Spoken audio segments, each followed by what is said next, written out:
والله لولا الله ما اهتدينا ولا تصدقنا ولا صلينا فأنزلا سكينة علينا وثبت الأقدام إلا قينا. بسم الله الرحمن الرحيم. கண்ணியமிக்க முஃமினீன்களே, ரப்பு சுப்ஹானஹு வ தஆலா குர்ஆன் ஷரீஃபிலே ஏராளமான வரலாறுகளை, முன்னோர்களின் வரலாறுகளை பல்வேறு கோணங்களில் அல்லாஹு தஆலா சொல்லி காண்பிக்கிறார். அந்த வரலாறுகளின் வழியாக நம்முடைய வாழ்க்கையில் பல்வேறு விதமான படிப்பினைகள், பாடங்கள், இதுதான் குர்ஆனுடைய நோக்கம். அதுபோல் சூரத்துல் கஹ்ஃபிலும் அல்லாஹ் சில வரலாறுகளை சொல்கிறார். ஒவ்வொரு ஜும்ஆவிலும் சூரத்துல் கஹ்ஃபை ஓதுவதை மார்க்கம் நமக்கு சுன்னத்தாக்கி தந்திருக்கார். வாழ்க்கையில் ஏற்படக்கூடிய எல்லா ஃபித்னாக்களிலிருந்தும், பொருளாதார ரீதியான ஃபித்னாவோ, தீனியான ஃபித்னாவோ, ஆட்சி அதிகாரத்தினுடைய ஃபித்னாவோ, எந்த ஃபித்னாக்களில் இருந்தும் அல்லாஹு தஆலா நம்மை பாதுகாப்பதற்கு சூரத்துல் கஹ்ஃபை நியமமாக நாம் வாரந்தோறும் ஓதி வர வேண்டும் என்று பெருமக்கள் சொல்வார்கள். நமக்கு சுன்னத்தாகவும் ஆக்கப்பட்டிருக்கார். சூரத்துல் கஹ்ஃபில் அல்லாஹ் பல்வேறு வரலாறுகளை சொல்கிறான். அதிலே குறிப்பிட்ட ஒரு வரலாறு சையதுனா மூசா அலைஹிஸ்ஸலாம், ஹித்ர் அலைஹிஸ்ஸலாமுடைய வரலாறு. குர்ஆன்ல வேற எங்கேயும் இந்த வரலாறு வேறு இடங்களில் சொல்லப்படவில்லை. அந்த மூசா அலைஹிஸ்ஸலாம், ஹித்ர் அலைஹிஸ்ஸலாமுடைய வரலாறிலே ஒரு குறிப்பிட்ட ஒரு வரலாறு என்னன்னு சொன்னா, நம்முடைய மக்களை சாலிஹீன்களாக வளர்க்கவில்லை என்று சொன்னால், அவர்களை சாலிஹீன்களாக ஆக்கவில்லை என்று சொன்னால், அந்த பிள்ளைகளால் பெற்றோருக்கு பெரும் ஆபத்து இருக்கிறது. எந்த அளவிற்கு ஆபத்து இருக்குதுன்னு சொன்னா, அவங்களுடைய ஈமானுக்கே ஆபத்தாகிவிடலாம், உங்களுடைய உயிருக்கு ஆபத்தாகிவிடலாம், உங்களுடைய மானம் கண்ணியத்திற்கு ஆபத்து ஏற்படலாம் என்றெல்லாம் குர்ஆன் அந்த வரலாற்றின் வழியாக நமக்கு சொல்லி காண்பிக்கிறார். குர்ஆன் ஒரு வரலாறு சொல்லுதுன்னா சாதாரணமானது அல்ல. அது குறித்து நம்முடைய கவனத்தில் வேண்டும். உதாரணமாக நபி மூசா அலைஹிஸ்ஸலாம் அவர்கள் தன்னுடைய ஆசான் ஹித்ர் அலைஹிஸ்ஸலாமோடு பயணப்படுகிறார். பயணப்படுற நேரத்திலேயே மூசா அலைஹிஸ்ஸலாம்கிட்ட அவங்க சொன்னாங்க, என்ன நீங்க துயர்ந்து வர்றதா இருந்தா, நான் ஏதாவது ஒரு காரியத்தை செய்தா நீங்க என்னன்னு கேட்கவே கூடாது. நான் ஏதாவது விளக்கம் சொன்னா பரவாயில்லை, ஏன் இப்படி செய்தீங்க அப்படி செய்தீங்கன்னு என்கிட்ட கேட்க கூடாது. நீங்க பாடம் படிப்பதற்கு நீங்களா வரல, அல்லாஹ் அவங்களை அனுப்பிச்சு வச்சிருக்கிறான். அதனால நான் என்ன செய்தாலும் பேசாம இருக்கணுமே தவிர கேட்கக்கூடாதுன்னு சொன்னாங்க. சரின்னு சொல்லிட்டு தான் மூசா அலைஹிஸ்ஸலாம் போனாங்க. ஒரு இடத்துல ஹித்ர் அலைஹிஸ்ஸலாம் 2-3 சம்பவங்கள் நடக்குது. அதுல ஒரு இடத்துல ஹித்ர் அலைஹிஸ்ஸலாம் ஃபன்தலகா ஹத்தா இதா லகியா குலாமன், ஒரு சின்ன பையனை சந்திக்கிறாங்க. சந்திச்சு அதற்கு ஹித்ர் அலைஹிஸ்ஸலாம் அவர்கள் அவனை கொலை செய்திடுறாங்க. கொலை செய்தா ஒரு நபியால் எப்படி தாங்கிக்கிற முடியும்? பாவத்தை கண்முன்னால் கண்ட ஒரு நிலையில் ஒரு நபியால் தாங்க முடியல. மூசா அலைஹிஸ்ஸலாம் ஆட்சேபிச்சாங்க. ஏற்கனவே ஆட்சேபனை செய்யாமல் உங்க கூட வருவேன்கிற அந்த நிபந்தனையும் தாண்டி ஆட்சேபனை செய்தாங்க மூசா அலைஹிஸ்ஸலாம். அப்ப அந்த நேரத்துல ஹித்ர் அலைஹிஸ்ஸலாம் சொன்னாங்க, அம்மல் குலாமு, ஏன் அந்த காரணம் என்ன?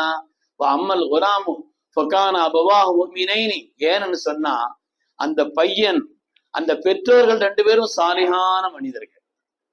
ஃபகான அபவாஹு முஃமினைனி, பெற்றோர்கள் 2 பேரும் சாலிஹான மனிதர்கள், அல்லாஹுவை பயந்தவர்கள்.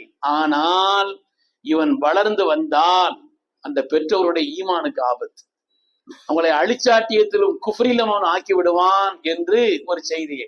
அதுல பல நுட்பங்கள் இருக்குது, பல காரணங்கள் இருக்குதுன்னு சொன்னாலும், பல விவரங்கள் இருக்குதுன்னு சொன்னாலும் கூட நமக்கு அந்த வரலாற்றின் வழியாக சொல்லக்கூடிய செய்தி என்னன்னு சொன்னா, பிள்ளைகள் நாம் எவ்வளவு பக்தி உள்ளவர்களாக, இறையச்சம் உள்ளவர்களாக, ஈமான் உள்ளவர்களாக, அல்லாஹுவை பயந்து நடக்கக்கூடியவர்களாக இருந்தாலும் கூட மக்கள் நமக்கு சீராக இல்லை என்று சொன்னால், நம்முடைய ஈமானுக்கும் உயிருக்கும் மானம் கண்ணியத்திற்கும் அது ஆபத்து என்பதை அந்த வரலாற்றின் வழியா அல்லாஹு தஆலா சொல்லி காண்பிக்கிறார். என்னதான் தீர்வு? என்ன தீர்வு? மார்க்கம் சொல்கிறது, சாலிகானவர்களா அவர்களை ஆக்க வேண்டும். சாலிஹீன்களா அவர்களை ஆக்குவதற்குண்டான பல காரியங்கள் இருக்கிறது. அதுல முக்கியமானது என்னன்னு சொன்னா துஆ. குர்ஆன் சொல்லி காண்பிக்கிறது. துஆ சொல்லுவார்கள், சலாசு தஅவாத்தின் இஸ்தஜாப லஹுன்ன, 3 துஆக்களை அல்லாஹ் சீக்கிரமா கபூல் செய்யறான்.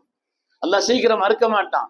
ஒண்ணு தஅவத்துல் மظلوம், அநீதி இழைக்கப்பட்டவர், ஒரு ஆள் அவருக்கு அநியாயம் செய்திருக்கிறார், அநியாயமா அவருடைய சொத்தை மானத்தை மற்ற இதெல்லாம் அபகரிச்சிருக்கிறார்.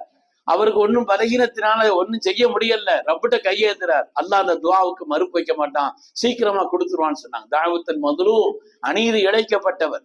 இது மாதிரி தாவத்துல் முசாஃபிர், அல்லாஹ்வுக்கு பொருத்தமான ஒரு பயணத்தில் இருக்கிறார், மார்க்கம் அனுமதித்த ஒரு பயணத்தில், அந்த பயணத்தில் உட்கார்ந்து உள்ள முறைக்கு துஆ செய்கிறார், அதுவும் சீக்கிரம் மறுக்கப்படாது. மூணாவது தாவத்துல் வாலிதில் வலதி, பெற்றோர்கள் தன்னுடைய பிள்ளைக்காக செய்யும் துஆ. இதையும் அல்லாஹு தஆலா மறுக்கிறது இல்லைன்னு சொல்லி கண்மணி முஹம்மது ரசூலுல்லாஹி ஸல்லல்லாஹு அலைஹி வஸல்லம் சொன்னாங்க. சமீபத்துல அரபு தொலைக்காட்சியில ஒரு பேட்டி, ஒரு பெரிய ஆள பேட்டி வாங்குறாங்க. அவர்கிட்ட கேட்கிறாங்க, மா சிர்ரு ஸலாஹி அப்னாயிக வஹும் கஸீர். நிறைய மக்கள் உங்களுக்கு இருக்கிறாங்க, ஆனா எல்லாருமே சாலிஹீன்களா இருக்கிறாங்க. ஆண்கள் பெண்கள் நிறைய மக்கள் உங்களுக்கு இருக்கிறாங்க, எல்லாருமே சாலிஹீன்களா இருக்கிறாங்களே, ஒரு ஆள் கூட அவர் தவறி அல்லது தவறான ஒரு நிலையில சலாஹியத்துக்கு மாற்றமா இல்லையே, எப்படி, அதனுடைய ரகசியம் என்னன்னு கேட்டாங்க. அவங்க சொன்னாங்க, வல்லாஹி லா அத்ருக்கு துஆ லஹும், எந்த காலத்திலும் அவர்களுக்காக துஆ செய்வதை நான் விட்டதில்லைன்னு சொன்னேன். நான் அவங்களுடைய விஷயத்துல ஒவ்வொரு சின்ன சின்ன காரியத்தை குறித்தும் துஆ செய்கிறேன், ஒரு நாளும் ஒரு போதும் நான் அந்த துஆவை விட்டதில்லைன்னு சொன்னேன். அதனாலதான் நபிமார்களும் கூட பிள்ளைகள் எல்லாம் சாலிஹீன்களா, பிள்ளைகளை மட்டும் கேட்க கூடாது. ரப்பி ஹப்லி மினஸ் சாலிஹீன், கலீலுல்லாஹ் இப்ராஹிம் அலைஹிஸ்ஸலாம் சொல்லி தருகிறார்கள். அல்லாஹ்விடத்தில் கேட்டார்கள், யா அல்லாஹ் என்னுடைய மக்களை சாலிஹீன்களாக, வரக்கூடிய சந்ததிகளை சாலிஹீன்களாக ஆக்கி துஆ செய்தாங்க. அல்லாஹ் சொன்னான், ஃபபஷ்ஷர்னாஹு பிகுலாமின் ஹலீம், பெருந்தன்மையுள்ள மக்களை உங்களுக்கு நாம் தந்தோம் என்று அல்லாஹ் தஆலா. அது எதுன்னா துஆவினுடைய விளைவு தான். அதனால பெருமக்களே, துஆ எப்பொழுதுமே இல்ல அப்படி இல்லையே, என்ன வருத்து வர்றான், என்ன நிலையில இருக்கான், சொல் பேச்சு கேட்க மாட்டேங்கிறான், நிலை மாறி போறான், அவனுடைய கூட்டாளிகள் எல்லாம் சரிதான், ஆனால் அதை சீர்திருத்தத்திற்குண்டான முயற்சி செய்வதை போலவே துஆ நம்மிடத்திலிருந்து விடுபட்டு போயிடக்கூடாது. எல்லா நேரத்திலையும் துஆ செய்யணும். அது மாதிரி ஒரு மார்க்க சூழலை குடும்பத்துல உண்டாக்கி வைக்கணும். வீட்டுல வந்தா சலாம் சொல்லிட்டு வரணும், நாம முந்தி சலாம் சொல்லணும், சலாம் சொல்லும்படி நம்ம இடத்துல பரிமாற்ற வேண்டும். திக்ர், துஆ, சலாம், இது மாதிரி உள்ள ஒரு நிலைகளை வீட்டுல உண்டாக்கணும். குடும்ப சூழல்களை எப்படி ஆக்கவே, பிள்ளைகளுக்காக துஆ செய்யணும். பிள்ளைகள் மேல நமக்கு எவ்வளவு பிரியங்கிறது எல்லாருக்கும் தெரியும். பிள்ளைகளுக்காக துஆ செய்யணும். அவங்க கை நிறைய சம்பாதிக்கணும், புகழோடு வாழணும், எதிர்கால நல்லபடியா எல்லாத்தையும் ஆசைப்படணும், துஆவும் செய்யலாம். அதுக்காக அனஸ் ரலியல்லாஹு தஆலா சொன்னா, துஆ செய்யலையா, அல்லாஹ் அவருக்கு பொருளாதாரத்தை அதிகப்படுத்தி கொடு, துஆ செய்யலையா. இதுல செய்யனா இப்னு அப்பாஸ் ரலியல்லாஹு அன்ஹுமா, அவங்க ஸல்லல்லாஹு அலைஹி வஸல்லமுடைய பெரிய தகப்பனாருடைய பிள்ளை, அவங்களை கூப்பிட்டு நினைச்சாங்க, லம்மனி ரசூலுல்லாஹி ஸல்லல்லாஹு அலைஹி வஸல்லம், ஸல்லல்லாஹு அலைஹி என்ன அப்படியே கட்டி சேர்த்து எனக்காக துஆ செய்தாங்க. அல்லாஹும்ம ஃபக்ஹிஹு ஃபித்தீன், யா அல்லாஹ் இவருடைய விளக்கத்தை, தீனுடைய விளக்கத்தை, வேதத்தின் ஞானத்தை கொடு துஆ செய்தாங்க இல்லையா. பிள்ளைகளுக்காக சம்பாத்தியத்திற்கு, பொருளாதாரத்திற்குண்டான முயற்சி செய்வது, துஆ செய்வது, வழிகாட்டுவது, அதெல்லாம் இருக்கணும். உங்களுடைய கல்விக்காக வழிகாட்டுவது எல்லாம் இருக்க வேண்டும். ஆனால் அதே நேரத்துல பிள்ளைங்க சாலிஹீன்களா இருக்கணுங்கிறதுல தனி கவனம். எந்த காரியத்தை செய்தாலும், பெரிய பட்டதாரிகளாக ஆகட்டும், எல்லா நிலையிலையும், டாக்டரோ இன்ஜினியரோ, அவர் பெரிய வியாபாரி, எந்த நிலையிலும் ஆகட்டும், ஆனா பிள்ளை சாலிஹீன்களா இருக்கணும், அந்த கவனம் இருந்துகிட்டே இருக்க என்று இருந்தால்தான் அந்த பிள்ளையால் சமூகத்திற்கும் நமக்கும் நன்மை, அந்த பிள்ளையால சமூகத்துக்கும் நன்மை, நமக்கும் நன்மை. இல்லை எவ்வளவு பெரிய உயர்ந்த நிலையில் இருக்கட்டும், நமக்கும் அந்த பிள்ளையால் நன்மை இல்லை, சமூகத்திற்கு கேடுதான் என்று மார்க்கம் நமக்கு சொல்லித் தருகிறது. கியாமத்தினுடைய நாளையில ஸல்லல்லாஹு சொன்னாங்க, உலகத்தை விட்டு மனிதன் பிரிந்து விட்டால் அவனுக்கு உலகத்திற்குமான எல்லா உறவும் முறிந்து விடுகிறது, இவர் ஒரு நன்மை சேராது, செய்த அமல்கள் தான். ஆனால் 3 காரியங்கள் தொடரும்னு சொன்னாங்க. 3 காரியங்களுடைய நன்மை தொடரும். சதகத்துன் ஜாரியா, உலகத்தில் நிலையான தர்மம். ஒரு கிணறு தோண்டி வச்சாரு, ஒரு இடத்துல தண்ணி பைப்பு வச்சாரு, ஏதாவது நிலையாக பயன்படக்கூடிய, மக்கள் பயன்படக்கூடிய ஒரு சதகாவை செய்து வைக்கிறார். பல பேர் வக்குப்பு செய்து வைக்கிறாங்க இந்த காரியத்துக்காக. நிலையான தர்மங்கள். அது மாதிரி பயனுள்ள கல்வி. ஹஸார் ரஹ்மத்துல்லாஹி அலைஹி போல இன்னைக்கு எவ்வளவு நூல்கள் எழுதி வச்சிருக்கிறாங்க, அதை கொண்டு உலகம் பயன்படுகிறது. பயனுள்ள கல்வி. 3வது சொன்னாங்க, வலதுன் சாலிஹன் யதுஉ லஹு, அவருக்காக துஆ செய்யக்கூடிய சாலிஹான பிள்ளை சொன்னாங்க.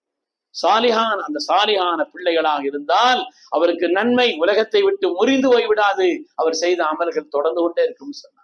அதனால் அருமையானவர்களே, அல்லாஹ் தஆலா நம்மையும் சாலிஹீன்களாக ஆக்கணும், நம்முடைய மக்களையும் சாலிஹீன்களாக நமக்கு கண்குளிர்ச்சியாக ஆக்க வேண்டும் என்று நாம முயற்சியும் பண்ணணும், துஆவும் செய்ய வேண்டும் என்று மார்க்கம் நமக்கு சொல்லி கற்பிக்கிறது. அல்லாஹ் சுப்ஹானஹு வ தஆலா நம்மையும் சாலிஹீன்களாக ஆக்கி அருள்வானாக.